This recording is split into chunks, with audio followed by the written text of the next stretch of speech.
সুপ্রিয় শিক্ষার্থী বন্ধুরা, এবার আমরা ঘ বিভাগ পরিসংখ্যানের সৃজনশীল নিয়ে আলোচনা করব। 7 নম্বর সৃজনশীলের ক নম্বরে যে সংজ্ঞাটা দেয়া আছে এটা খুবই গুরুত্বপূর্ণ, পরীক্ষাতে আসে। এই সংজ্ঞাটা আমরা পাব বইয়ের পৃষ্ঠা নাম্বার 339, অনুশীলনী 17 পরিসংখ্যান এর উদাহরণ 13 ক নম্বরে আছে। আর খ নম্বরে যে প্রশ্নটা আছে আমাদের মধ্যক নির্ণয়, এটা আছে বইয়ের পৃষ্ঠা নাম্বার 338, উদাহরণ 12 খ নম্বর। আর গ নম্বরে এটা বইয়ের পৃষ্ঠা নাম্বার 344, অনুশীলনী 17 অনুশীলনীর 14 গ নম্বর, সৃজনশীল প্রশ্ন 14 তার গ নম্বরে আছে। আচ্ছা, তাহলে আমরা এখানে ক নম্বরে বলছে কেন্দ্রীয় প্রবণতা কি, এর তিনটি পরিমাপকের নাম লেখো। তো কেন্দ্রীয় প্রবণতা হলো অবিন্যস্ত উপাত্তসমূহের মানের ক্রমানুসারে সাজালে উপাত্তসমূহ মাঝামাঝি কোনো মানের কাছাকাছি পুঞ্জীভূত হয়। আবার উপাত্তসমূহের গণসংখ্যা নিবেশনের সারণীতে উপস্থাপন করা হলে কোনো একটি শ্রেণীতে গণসংখ্যার প্রাচুর্য দেখা যায়। উপাত্তসমূহের কেন্দ্রীয় মানের দিকে পুঞ্জীভূত হওয়ার এই প্রবণতাকে কেন্দ্রীয় প্রবণতা বলে। আর এটা পরিমাপ করা যায় কিভাবে? গাণিতিক গড়, মধ্যক ও প্রচুরকের সাহায্যে।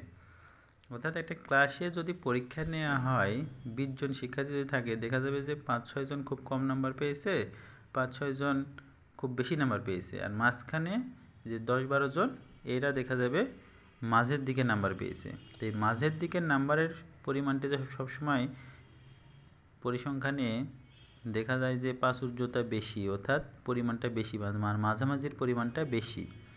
এটাই হচ্ছে আসলে কেন্দ্রীয় প্রবণতা সাধারণ বিষয়। আচ্ছা, এরপর হচ্ছে আমাদের মধ্যক নির্ণয়। মধ্যক নির্ণয় করতে আমাদের প্রয়োজন ক্রমযোজিত গণসংখ্যার সারণী। আমরা ক্রমযোজিত গণসংখ্যার সারণীটি তৈরি করব। গণসংখ্যাগুলোকে পর্যায়ক্রমে যোগ করে নিব। প্রথমে যেটা আছে 4, ওটা লিখতে হবে। এরপরে 4 আর 8 যোগ করে 12, 12 আর 10 22, 22 আর 20 42, 42 আর 12 54, 54 আর 6 60। এই মোট যে গণসংখ্যাটা পাওয়া গেল, এটাকে আমরা 2 দিয়ে ভাগ করলে পাবো 30। এই 30তম পদ, অর্থাৎ মাঝের এই পদটা হবে মধ্যপদ, যার অবস্থান হবে কত? 30 নম্বর। এখানে আছে 22 পর্যন্ত, আর 23 থেকে 42 পর্যন্ত সব আছে এই শ্রেণীর মধ্যে। তাহলে আমাদের এই 30 নাম্বার পদ আছে 60 থেকে 64 এই শ্রেণীতে। এটা হচ্ছে আমাদের মধ্যক শ্রেণী। তা আমাদের মধ্যক নির্ণয়ের সূত্র হলো L plus n/2 minus fc into h/fm। এখানে L এর পরিচয়টা কি? L হলো মধ্যক শ্রেণীর নিম্ন সীমা। আচ্ছা, এরপরে n/2 তো আমরা এখানে পেয়েছি। fc কি? fc হচ্ছে মধ্যক শ্রেণীর আগের শ্রেণীর ক্রমযোজিত গণসংখ্যা, কত? 22। fm হলো মধ্যক শ্রেণীর গণসংখ্যা, কত? 20। এই হলো শ্রেণী ব্যবধান, অর্থাৎ এই 60 থেকে 64 পর্যন্ত। 60 কেও ধরতে হবে, 60, 61, 62, 63, 64, কত? 5। তাহলে এই সূত্রে মান বসিয়ে দিলে আমরা মধ্যকটি পেয়ে যাব। আচ্ছা, এরপরে আমাদের গ নম্বরে বলছে আয়তলেখ অঙ্কন করো। আয়তলেখ অঙ্কনের জন্য আমাদের অবিচ্ছিন্ন শ্রেণীব্যাপ্তি প্রয়োজন। অবিচ্ছিন্ন শ্রেণীব্যাপ্তি আমাদের করতে হবে কিভাবে? প্রথমে যেই সংখ্যাটা থাকবে এখান থেকে আমরা 0.5 বিয়োগ করব। এরপরে যে দ্বিতীয় যে সংখ্যা, এটা 0.5 যোগ করব। প্রত্যেকটা শ্রেণীতেই তাই, প্রথমটা থেকে 0.5 বিয়োগ, দ্বিতীয়টার সাথে 0.5 যোগ। তাহলে আমাদের অবিচ্ছিন্ন শ্রেণীব্যাপ্তি তৈরি হয়ে যাবে। এরপর আমরা x অক্ষ বরাবর অবিচ্ছিন্ন শ্রেণীসীমা নিব, y অক্ষ বরাবর গণসংখ্যা নিব। তাহলে আমরা এই যে 44.5 আর 49.5 আমরা লিখছি, 44 আর 49.5। এইটা হচ্ছে যে আমাদের প্রথম শ্রেণী। এই শ্রেণীর গণসংখ্যা কত? 4। তাহলে আমরা এখানে উপরের দিকে 1, 2, 3 এবং 4টা ঘর পর্যন্ত আমরা এটা মার্কিং করব। এরপরে পরের শ্রেণীতে আমাদের গণসংখ্যা কত? 8। তাহলে এরপরে 5, 6, 7, 8, 8 পর্যন্ত মার্কিং করব। পরেরটাতে আছে কত? 10। তাহলে পরের শ্রেণীতে আমরা 10 পর্যন্ত যাবো। এই যে 5, এই যে 10 লেখা আছে, এই 10 পর্যন্ত যাবো। তারপরের শ্রেণীতে আমাদের গণসংখ্যা কত? 20। তাহলে আমরা এই পরের শ্রেণীতে 20 পর্যন্ত যাব। এই যে 20, এই 20 পর্যন্ত পরের শ্রেণীটাতে আমরা দাগ দিব। পরেরটাতে আছে কত? 12। তাহলে 5, 10, 11, 12। এরপরটা আছে কত? 6। 5 6 এরপরে এভাবে চিহ্নিত করলে আমাদের আয়ত লেখটি তৈরি হয়ে যাবে। আমরা এখানে লিখব যে আমরা একটু বিবরণ দিব। এটার বিবরণটা কি, ছক কাগজে x অক্ষ বরাবর ক্ষুদ্রতম প্রতি এক ঘরকে 1 একক ধরে অবিচ্ছিন্ন শ্রেণীসীমা এবং মানে x অক্ষ বরাবর অবিচ্ছিন্ন শ্রেণীসীমা y অক্ষ বরাবর ক্ষুদ্রতম প্রতি এক ঘরকে 1 একক ধরে গণসংখ্যা নিয়ে আয়তলেখ আঁকা হয়েছে। মূল বিন্দু থেকে, যেটা মূল বিন্দু থেকে 44.5 পর্যন্ত বাকি ঘরগুলো আছে বোঝাতে এই ছেদ চিহ্ন দেওয়া হয়েছে। আচ্ছা, এবারে আমরা 8 নম্বর সৃজনশীলে দেখতে পাচ্ছি এখানে অবিন্যস্ত 50টি উপাত্ত দেওয়া আছে।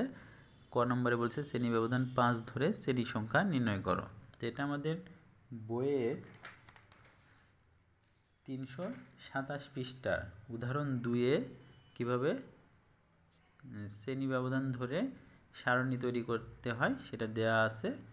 আর বইয়ের 335 পৃষ্ঠা উদাহরণ 8 সেখানে গড় নির্ণয় করা আছে। আর গ নাম্বার গণসংখ্যার বহুভুজ অঙ্কন, এটা আমাদের বইয়ের 339 পৃষ্ঠার উদাহরণ 12-র গ নাম্বারে করা আছে, তার অনুরূপ আর কি। আচ্ছা, তাহলে আমরা দেখি এবারে শ্রেণী ব্যবধান 5 ধরে শ্রেণী সংখ্যা কীভাবে নির্ণয় করব। তার জন্য আমাদের পরিসর প্রয়োজন। আর পরিসর বের করতে হলে আমাদের সর্বোচ্চ ও সর্বনিম্ন উপাত্তর মান দরকার। এই অবিন্যস্ত উপাত্তর মধ্যে সর্বোচ্চ হচ্ছে 70 আর সর্বনিম্ন আছে 45। পরিসরের সূত্র সর্বোচ্চ মাইনাস সর্বনিম্ন যোগ 1। এরপরে শ্রেণী ব্যবধান 5 ধরে শ্রেণী সংখ্যা হবে পরিসরের মানকে আমরা ব্যবধান দ্বারা ভাগ করব। দশমিক আসলে আমাদের পরের সংখ্যাটা পূর্ণ সংখ্যাটা নিতে হবে, অর্থাৎ শ্রেণী সংখ্যা হবে আমাদের কত, 6। তাহলে এখন শ্রেণী ব্যবধান 5 ধরে শ্রেণী সংখ্যা 6 নিয়ে আমরা একটি সারণী তৈরি করব, যেখান থেকে আমরা গড় নির্ণয় করব। তাহলে আমাদের সারণীটা হবে কেমন, এইরূপ। আচ্ছা, আমরা প্রথমে লিখব শ্রেণীব্যাপ্তি 1 2 3 4 5 6, 6টা ঘর দিব, কারণ এখানে ট্যালি আছে এই জন্য একটা ঘর বেশি রাখতে যেতে চাই। সাধারণত গড় নির্ণয় করতে 5টা লম্বালম্বি দাগ দিতে হয়, আর এইভাবে জয়টা শ্রেণী থাকবে সেই অনুসারে দাগ দিতে হবে। আচ্ছা, প্রথম ঘরে আমরা থাকবে শ্রেণীব্যাপ্তি। আমরা শ্রেণী ব্যবধান 5 ধরেছি, 5 ধরে শ্রেণীব্যাপ্তি তৈরি করে নেওয়া হয়েছে। তারপরে শ্রেণী মধ্যমান বের করতে 2টা যোগ করে 2 দিয়ে ভাগ দিলে আমাদের শ্রেণী মধ্যমান পাওয়া যাবে। এরপর কোন শ্রেণীতে কতগুলো উপাত্ত আছে এটা আমরা টালি চিহ্ন দ্বারা বুঝিয়েছি, আর যতগুলো টালি চিহ্ন আছে তার গণসংখ্যা এখানে লেখা হয়েছে। আচ্ছা, আমাদের গড় নির্ণয় করতে প্রয়োজন ধাপ বিচ্যুতি। ধাপ বিচ্যুতির একটি পয়েন্টকে আমাদের শূন্য ধরতে হয়। কোনটা সবচেয়ে বেশি গণসংখ্যা যেই সোজা থাকে সেই সোজা শ্রেণীর মধ্যমানকে আমাদের আনুমানিক গড় এ ধরতে হয়। আনুমানিক গড় আমাদের গড় নির্ণয়ের সূত্র হলো এ হলো আনুমানিক গড় summation fi uy divided n গুণন h। আচ্ছা, এখানে ইউআই এর মানটা আমরা বের করে নিচ্ছি। ইউআই সবচেয়ে বেশি গণসংখ্যার সোজা যেই শ্রেণী মধ্যমান থাকে এটা হচ্ছে আমাদের আনুমানিক গড় এ, আর এই সোজার ধাপ বিচ্যুতি হবে 0। এরপরে উপরের দিকে -1 -2 -3 এভাবে হতে থাকবে, নিচের দিকে 1 2 +1 +2 এভাবে হতে থাকবে। এরপর আমাদের এই এফআই আর ইউআই গুণ করলে আমরা পাবো গণসংখ্যার ধাপ বিচ্যুতি এফআই ইউআই। এই সবগুলো গণসংখ্যার ধাপ বিচ্যুতি যোগ করলে যেটা হবে তাকে বলা হয় সামেশন এফআই ইউআই, মানে সামেশন অর্থাৎ যোগফল। তাহলে কত বললো আমাদের -1। এই সূত্রে মান বসালে আমাদের গড় নির্ণয় হয়ে যাবে। এরপরে আমাদের গ নম্বরে আছে গণসংখ্যার বহুভুজ নির্ণয়। গণসংখ্যার বহুভুজ নির্ণয় করতে আমাদের এক্স অক্ষ বরাবর বসাইতে হবে শ্রেণীর মধ্যমান। তাহলে আমাদের শ্রেণী এটা আর শ্রেণীর মধ্যমানগুলো আমরা বের করে নিছি। এই দুইটা যোগ করে 2 দিয়ে ভাগ দিলে শ্রেণী মধ্যমান পাওয়া যাবে। আর লাগবে আমাদের গণসংখ্যা। এক্স অক্ষ বরাবর আমরা শ্রেণী মধ্যমান বসাবো, ওয়াই অক্ষ বরাবর গণসংখ্যা বসাবো। এখন এখানে আমাদের এই মধ্যমান আর এই মধ্যমানের পার্থক্য কত, 5। তা আমাদের এখানে একটা কাজ করতে হয়, এই প্রথমটা থেকে 5 বিয়োগ করে নিলে যেই সংখ্যাটা হয় ওইটা আমাদের এই ছেদ চিহ্নের পরে প্রথমে বসাতে হয়। তারপরে পর্যায়ক্রমে যে শ্রেণী মধ্যমানগুলো আছে এগুলো আমরা ন্যূনতম দূরত্ব অর্থাৎ 5 একক পরপর করে বসাইছি। ইচ্ছা করলে 10 একক পরপরও বসানো যাবে, কিন্তু সেটা বসালে উল্লেখ করতে হবে। আচ্ছা, তাহলে আমরা এখানে দেখতে পাচ্ছি 47 এই সোজার গণসংখ্যা কত? 1। তাহলে 47 সোজা উপরের দিকে আমরা 1 ঘর যাব। এরপরে আছে আমাদের 52 এই সোজা 52তে কত আছে? 3। তাহলে আমরা 52 সোজা উপরের দিকে যাব কত? 3। এরপরে আছে আমাদের 57 সোজা কত? 11। তাহলে আমরা 57 সোজা উপরের দিকে যাব কত? 11 ঘর। এরপরে আছে 62 সোজা কত? 21। 62 সোজা তোমরা 21-এ যাব।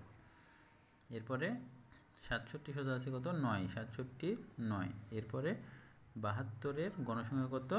5। 72-এর গণসংখ্যা উপরের দিকে আমরা 5 ঘর যাব। এবারে এগুলো প্রত্যেকটা আমরা স্কেলের সাহায্যে যোগ করব, আর প্রথমটা এই 42-এর সাথে যোগ করব, আর শেষেরটা পরের এখানে 72 পর্যন্ত আছে, তার সাথে 5 যোগ করলে হবে কত? 77। এই 77-এর সাথে যোগ করে দেব। তাহলে এক্স অক্ষ বরাবর শ্রেণী মধ্যমান আর ওয়াই অক্ষ বরাবর গণসংখ্যা নিয়ে গণসংখ্যার বহুভুজটি তৈরি করা হয়েছে। তাহলে এখানে আমরা দেখছি ছক কাগজে এক্স অক্ষ বরাবর ক্ষুদ্রতম প্রতি এক ঘরকে 1 একক ধরে শ্রেণী মধ্যমান, এবং ওয়াই অক্ষ বরাবর ক্ষুদ্রতম এক ঘরকে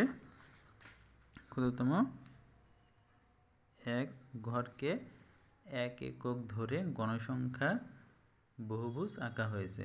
গণসংখ্যা নিয়ে গণসংখ্যার বহুভুজ আঁকা হয়েছে। মূলবিন্দু থেকে 42 পর্যন্ত পূর্ববর্তী ঘরগুলো আছে বোঝাতে ছেদ চিহ্ন দেওয়া হয়েছে। তাহলে এই ছিল আমাদের সৃজনশীলের অংশ। এখানে আমি শুধু সৃজনশীলগুলো সমাধান করে সেগুলোর কিছু বর্ণনা উল্লেখ করলাম। এখানে আমি সেভাবে বেসিক থেকে কিভাবে কোনটা কোথায় থেকে কি আসলো বিস্তারিতভাবে উল্লেখ করি নাই, ভিডিও বড় হওয়ার কারণে।